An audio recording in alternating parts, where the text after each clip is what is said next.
Hello, beautiful moms and entrepreneurs. My name is Charisse Walker, and I'm your host of the Unbreakable Mompreneurs podcast. This is a place where we come together to learn, grow, and inspire. So sit back, relax, and let's get started. Hello, Unbreakable Mompreneurs. Today I have Jen Joe here, and she is a certified life coach, and she actually has a very unique way of doing things. And so if you hear it a lot, and if you're a coach yourself and you're struggling with getting started, today is your day to listen. So without further ado, why don't you introduce yourself, Jen? Thank you so much for having me. Well, I am Jen Jo, and I help introverted coaches break into the coaching industry and sign their first paying clients, even if they hate sales, even if they hate social media and they're low on time. I can show them how to make it work. I love that. Short and sweet too. How did you get into this industry? Yeah, so my background is actually in education, and I did everything from teaching to being an assistant principal to consulting for school districts. And the more I went into that industry and field and moved up and up, and I was like, this is not it, right? I needed an alternative. I needed better lifetime balance, right? Flexibility, and I wanted to live abroad. And I knew that I wanted to be in a position where I could comfortably have children and have the time to be with them. So one of the things I did is I hired my own coach to explore different career options. And I told her this vision of how I wanted to support people in achieving their goals and what I wanted to look like. And it felt kind of silly to say it out loud because I didn't know anybody else that was like kind of doing this until she said, Jen, that's coaching. And I was like, no, that's not, you're listening to my problems all the time. That's not what I want to do. But she was right. And I finally came around to it. It took me a little while. I got certified, and I started to build my business, and I struggled. I was on the struggle bus for a while, and I didn't realize that the reason I was struggling so hard is because I'm following all these people, these gurus, these pros that have been marketing in a certain way that didn't align with me. They were asking me to do things that went against my natural grain as an introvert. It also was asking me to do things that required way too much time. I just didn't have it. Not only did I not have that time, I didn't have the energy, right? I was working full time, I was commuting. I'm like, if that's what it means, that I have to be able to post on social media every single day, I have to show up to these events, I have to go live and do all of this. I'm like, it means I can't have a business. And I just didn't accept that. Finally, I went and realized like I found my coach in a specific way online. Maybe I can do what she did, right? Get on this platform where other people can find me. And it was in doing that that I was able to market my services automatically or with 5 minutes, 5 to 10 minutes a day, and actually became a booked out coach. And now it's what I do full time since about 2020. Wow, good for you.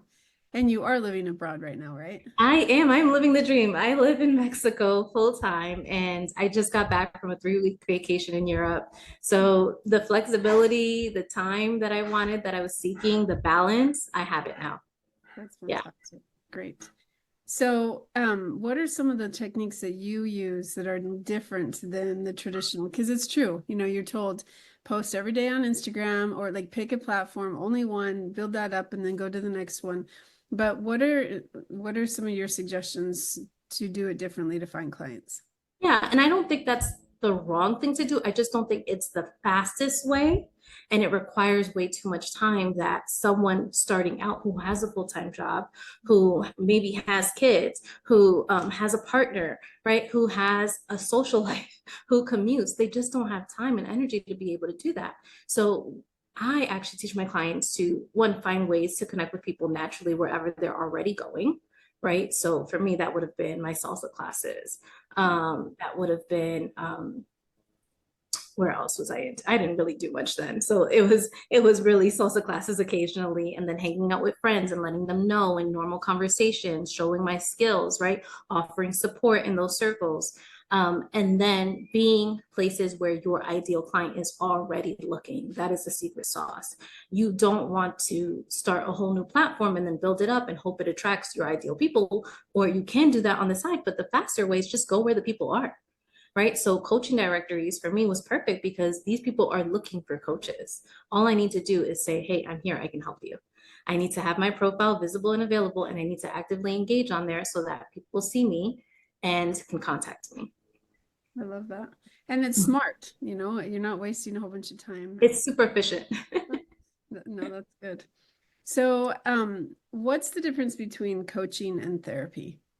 Yeah, so when you think of therapy, one, the licensing is very different. The level of years of education and training, exams that you have to pass, um, rules that you have to follow, and be in your ability to be able to service those kind of clients. But the real thing I like to say is therapy is working on someone who is below the baseline and getting them to baseline. And you're often focused on past things that have happened to them that got them here to the point where they need your support.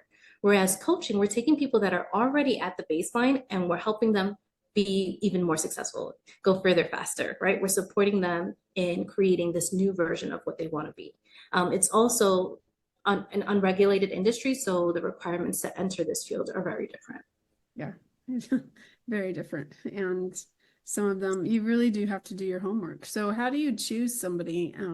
Because there are a lot of life coaches right now out there.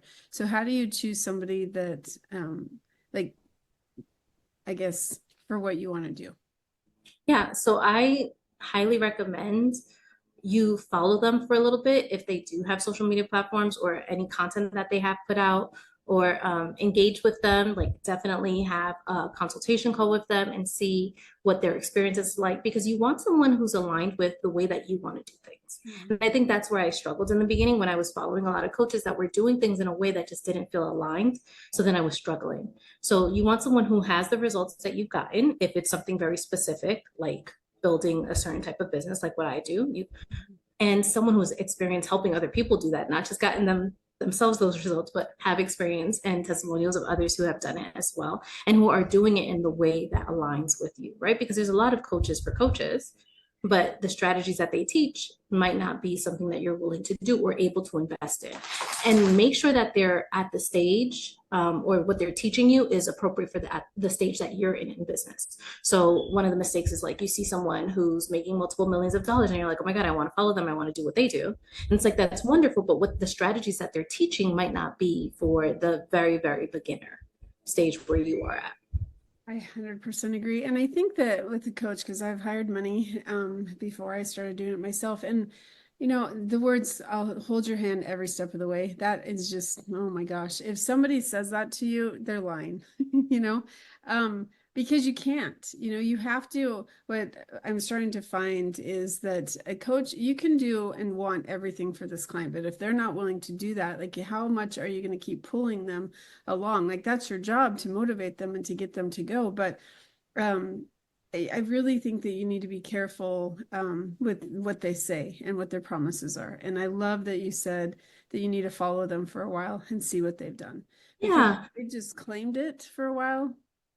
Oh my goodness. Yes. I mean, I remember one of my first investments into the coaching space was a program that said they would help me earn 10K in 30 days. And I'm like, that sounded wild. And it's like, it excited me. But then I went through the program. I'm like, okay, it might work for someone who has, an audience already, who has the ability to close, who knows sales, who has some marketing behind them. Like me starting out at zero, no, there's no way I was going to earn 10K in 30 days following this process.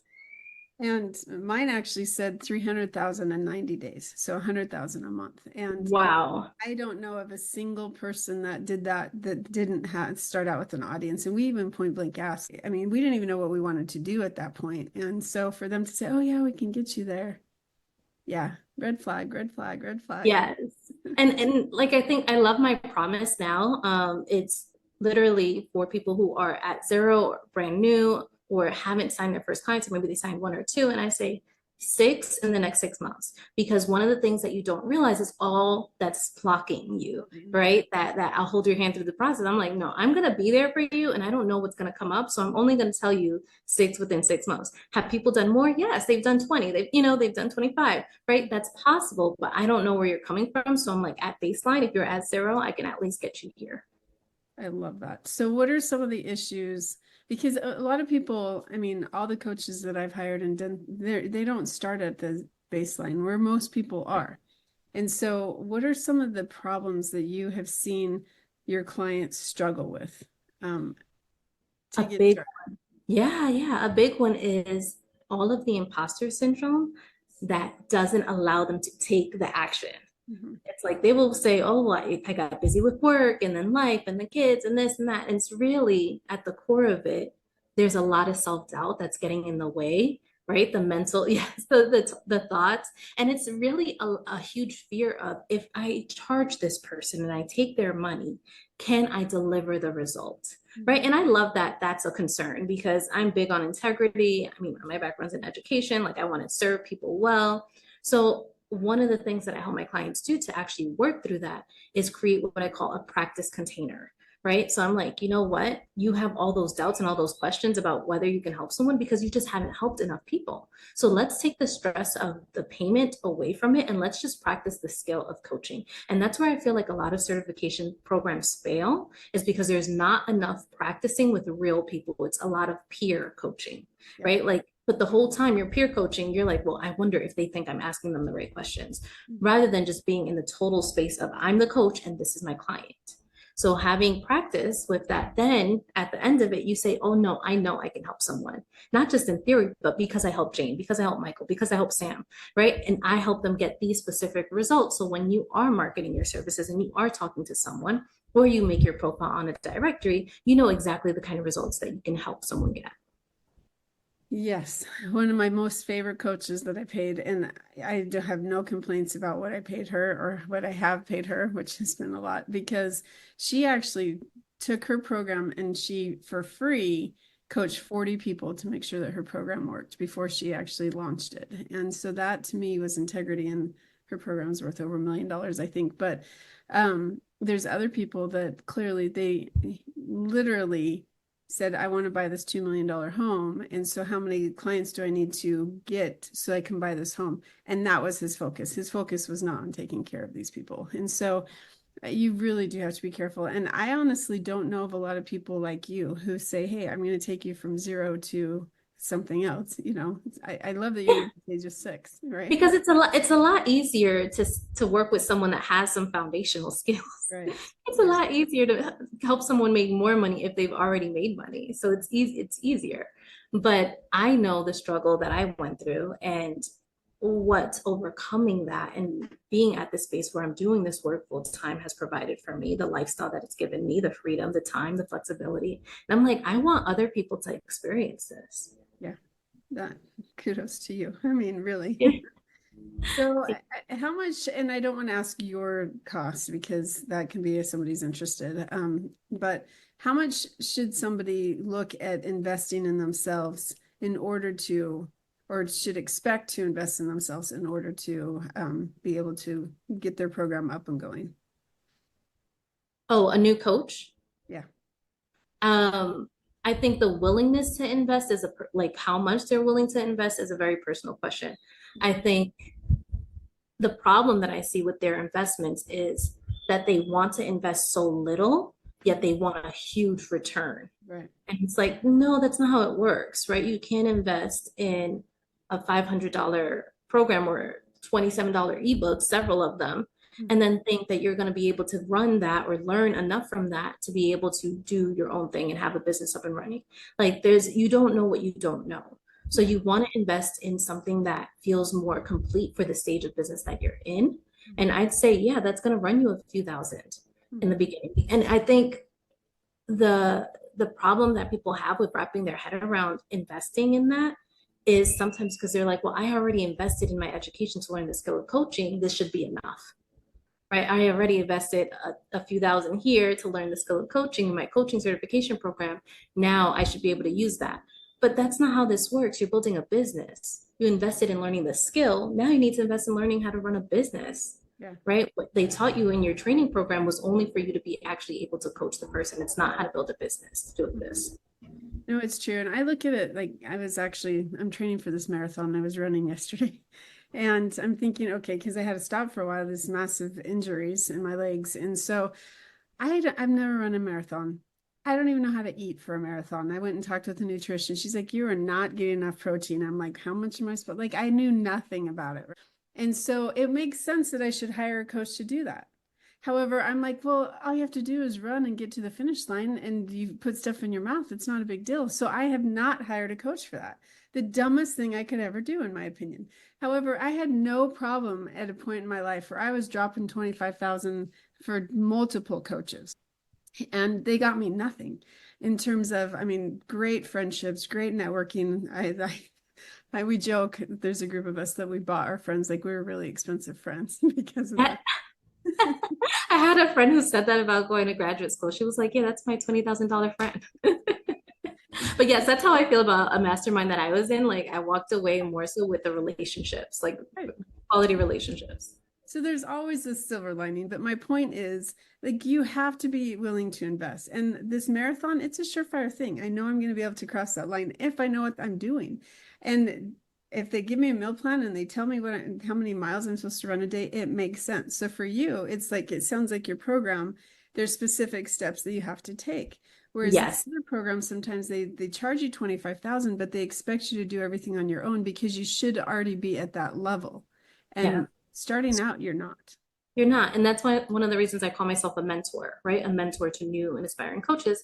Because yes, I'm going to coach you when those mental blocks come up with you taking action, but I'm also going to mentor you and teach you like, hey, do this, don't do that. Right? Here's a resource, here's a tool to make it easier for you. Here's where I suggest you go. These are the sites that I like to use. These are the tools that I recommend. Right? It's a lot more guided in that sense rather than just mindset coaching. So do you find that people, because they can't get past the mindset, so what do you do for those people? Like they can't get past that I can be successful. They can't get past their fears.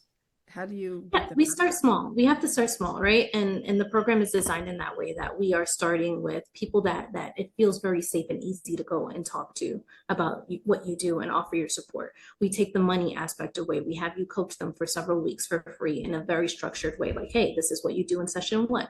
This is what you guys should be talking about by the time you get to session 4. This is how you gather that testimonial, right? This is how you transition them into a paid client, right? So then you have this safe win. And then we start thinking about, okay, who else can we go? How can we expand that circle of, our reach? Okay, then let's put it so, and if a lot of them are really afraid of like being on social media and being seen by people that know them or colleagues and stuff, and they're like not ready for it. So I'm like, okay, this is a platform that you can be on that those people aren't on, right? Just for this purpose, we can have it here. And then of course, weekly check-ins. So I do weekly coaching with my clients because I know a lot of things come up. And I don't want it to be a long period of time where they don't have support to be able to talk about either what's stopping them from taking action or what's coming up in their coaching calls, right? Because I want you to be a strong coach. So I want to coach you on how to coach that client. That's great. And I mean, I love that you're willing. And you do it one-on-one, or do you do group coaching? So I have done one-on-one for several years already. I did launch a group last year and I'm going to relaunch it come like November or so. That's cool. Yeah. Because sometimes people can, sometimes it's cheaper because it's not your undivided attention, but they can learn from other people as well. But, there's the other option as well. With coaching, you have basically specific things. What do you talk to with people who they want to do something, but they don't know what? Do you recommend that they make a decision first, or should they come to you and say, help me figure it out? No, they should come to me, right? Because one of the things that happens, and this is back in my career coaching days before I started coaching coaches, I was a career coach. And one of the things that you'll see a lot of people doing is that they'll lean on what they've already done. They know they want to do something different, but they keep on putting themselves in this very narrow bubble based on their past experiences, right? So they're like, I don't know what else. So I have a process in which I help them kind of pull out all the things, right? I call it the 100 jobs list, right? And if we're talking about people that they don't know what else, yeah, 100 jobs list, do the 100 jobs, right? The first 25 are going to be very basic things that you already know, that you've already thought of. You're going to start getting creative around number 50 or so. And you're going to start throwing things. And then we're able to see, okay, and then we eliminate a lot of it, of course, because we don't need 100. Let's see what those commonalities are of what stayed. What is the common theme? What does it require some level of creativity, right? Does it require doing it with a team? Like, what are those aspects that you really want your next new venture to have in it? Wow. And we can do this with people's niches as well, right? I think too soon coaches want to narrow down and pick a niche, but they don't know. I'm like, don't. you need to go coach people first, see what you actually like coaching on, and then let's talk about what skills you actually have, and then let's build it from there. I was listening to Garrett White. I'm going to give him credit for that. And he has his program. But he started talking, I was listening to it, that you basically have like the wants and the needs. And the clients that a lot of times we gravitate, sometimes when we don't have the highest self-esteem, is we gravitate towards these people, or these people come to us and they're like desperate. Like, I need this and I need that. And I don't have any money. So can you discount, or can you just give it to me for free? And for the first time in my life, it was a couple months ago, I had a friend call and he basically said, can you teach me everything you know over dinner? And I said to him, I have spent well over hundreds of thousands of dollars. No, and that was the first time that I realized I have actually given myself boundaries. And as a realtor, people, and laws are changing now, but people want you to go and show them home after home after home after home, but they don't want to commit to you. It's like, okay, well, if you're not willing to commit to me, why am I willing to commit to you? And there's a balance, I think. But I think that the big thing also in that mindset is that we have to believe that what we have to offer is valuable and that people need to pay us for that. And so that's something where it sounds like you help with that. But I cannot stress enough, when people are starting whatever business it is, that they have to believe that what they're offering is good. And it's the most important that, like, I am the best at what I do, and this is why you should hire me. And if you can't tell yourself that in the mirror, you got to start there. Yeah. And that goes back to that imposter syndrome that they feel, because they're like, well, I don't know that. I don't have enough evidence. And that's why the practice container is so valuable, because in doing that practice container, you actually have evidence of, oh my gosh, I helped that person land a job. Oh my gosh, I helped that person deal with this toxic relationship. Like, what is that worth? And then it's only after they have those experiences that we even decide on their pricing, right? Because I need them to believe that they have value before they actually assign a dollar amount. Yeah. Now, that's good. One of the things that I hear a lot of people say is like, charge high prices from the beginning, charge high prices, but that doesn't feel congruent. And I don't recommend it, because if you go out there and you put that high price tag and you don't believe that it's worth that just yet, you're not going to sell it. You're not going to be able to sell it. You're not going to be able to talk about it with conviction. You're not going to be able to comfortably walk away. When someone is not willing to pay, you're going to quickly want to reduce it because you already thought it was too high to begin with. Yeah. So definitely know the worth, right? But price it at a point where you totally can stand behind it and say, I know it's definitely worth more than this, but this is a price. That's great. If one of our listeners wants to get a hold of you, how do they find you? Yeah, so you can go find me on jenjo.com and all the social media platforms. I am Jenjo Coaching. So I kept it very consistent and simple. You can connect with me there. If one of your listeners is struggling and wants to get started with something, but they are feeling that self-doubt that we talked about today, I would highly recommend they download my free guide, which is at jenjo.com/self-doubt, no hyphen, just self-doubt altogether. And I give you some strategies to actually how to work through that. That's fantastic. And freebies. Yeah. Very nice of you as well. Well, Jen, it has been a pleasure. Thank you so much for coming on the show. Thanks for having me. It's fun.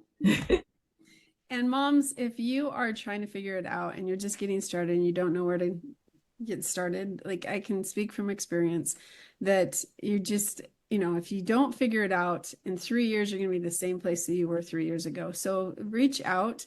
It's so much more worth it, because the small investment in yourself, you can never take away what you've learned. And that's something that coaching does, is provide you knowledge and an investment in yourself. So a small investment now could have great rewards in the future. So reach out to Jen. Thank you so much. Thank you. Beautiful moms, remember, you are unbreakable. Keep illuminating the world with your strength, pursuing your dreams, and reveling in the splendor of motherhood. This is Charisse Walker, bidding you farewell for now. Stay tuned for more empowering conversations on the next episode of the Unbreakable Mompreneurs podcast. Until then, keep shining bright. Signing off with love, Charisse Walker.